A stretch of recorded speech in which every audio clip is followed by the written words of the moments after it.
Charlie's Angels 2019 brings us another property that has been rebooted in the last couple of decades from a property that spans back to the 80s? I can't remember. It's not my time. Farrah Fawcett was before me. She's good looking and she's got a great haircut, but I don't know exactly what she did, so I'm not going to pretend I do. And the Cameron Diaz one, I only seen once. It wasn't that good. So I went into this 2019 movie with very interesting expectations. I loved all the trailers and everything I saw leading up into it. I thought it was really well done. And I will 100% say that I loved this movie. I went in there, opening night, it was not a packed theater, and that kind of upsets me because now I'm like, oh, we're not going to get another one of these, but I really want another one of these because I really love the cast involved. I think a lot of this comes down to how good Elizabeth Banks did at directing and writing. I didn't know she wrote this too. The story is very simple. It's just Charlie's Angels thing. You got Bosley, you got Charlie, and you got the three angels that we follow. It's a very simple idea, and it's a very 2019 premise too, where we build a Alexa-like device that can injure people. Like, how Black Mirror is that? It makes sense to me, but it's very basic, and I have nothing against that. So when I went into this, like I said, I didn't really know what to expect, but when the movie started, from the opening scene of Kristen Stewart's character, I knew exactly what I was going to get. It is very much like, men are stupid. We can't have a smart man in a movie like this. And I went with my friend and we were arguing about this on the way out. And I kind of agree with the premise that when you're doing a movie like this, you don't need to have a bunch of smart men. Why would you need a bunch of smart men in a movie like this? You have three very attractive female leads. And the whole point is that they can use their female whimsy and just who they are as women to subdue men. I think that is a very believable premise. Because I'm looking at this cast, I'm looking at Kristen Stewart, Ella Balinskas, and Naomi Scott, and I'm thinking, yeah, I would be susceptible to anything they do to me or whatever they want to do to me. I don't care. I'll fall for it. And with that, I'm like 100% in agreement with the fact that this movie doesn't need to have smart male characters. There isn't any smart male characters, really. Because this movie isn't about the smart male character, and it's not about having men be spies. It's about the female spies. So what is it that I loved about this movie?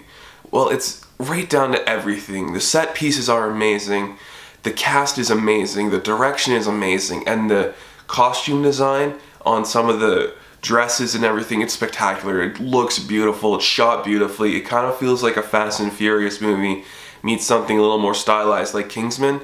Now I will say I don't think the action scenes are all that impressive. There's a lot to be desired there, there's a lot of cutaways, a lot of kind of hit, let something happen, nothing happens, and then go back to that same routine.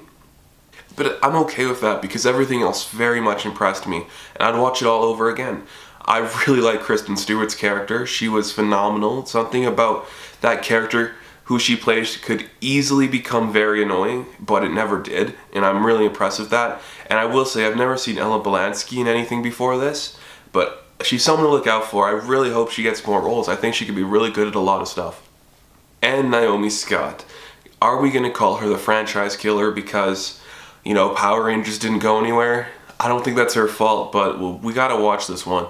Because Power Rangers was good, and Naomi Scott is good in this too. I really hope this franchise doesn't die, because there's a lot more stories to tell here, and I think we could really have some good stuff going on.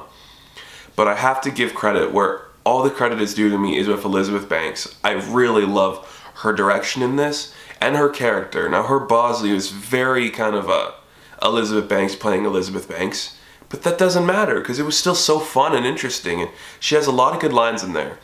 Now I'm going to say something about Elizabeth Banks, and I want a lot of people to hear me out on this because it's weird. I know it's going to sound really weird, and a lot of people will be like, what are you talking about? But she has come into her own as playing kind of like the role model character, the older character. She's come a long way since just doing like the simpler stuff. So I'm thinking, hear me out.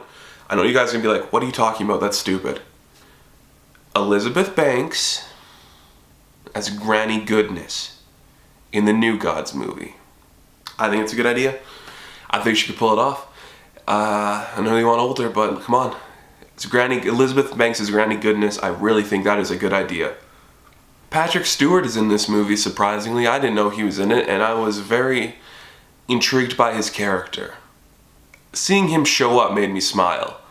I don't know why. He was just very interesting, And a lot of the stuff that happens with his character, you know, it's interesting.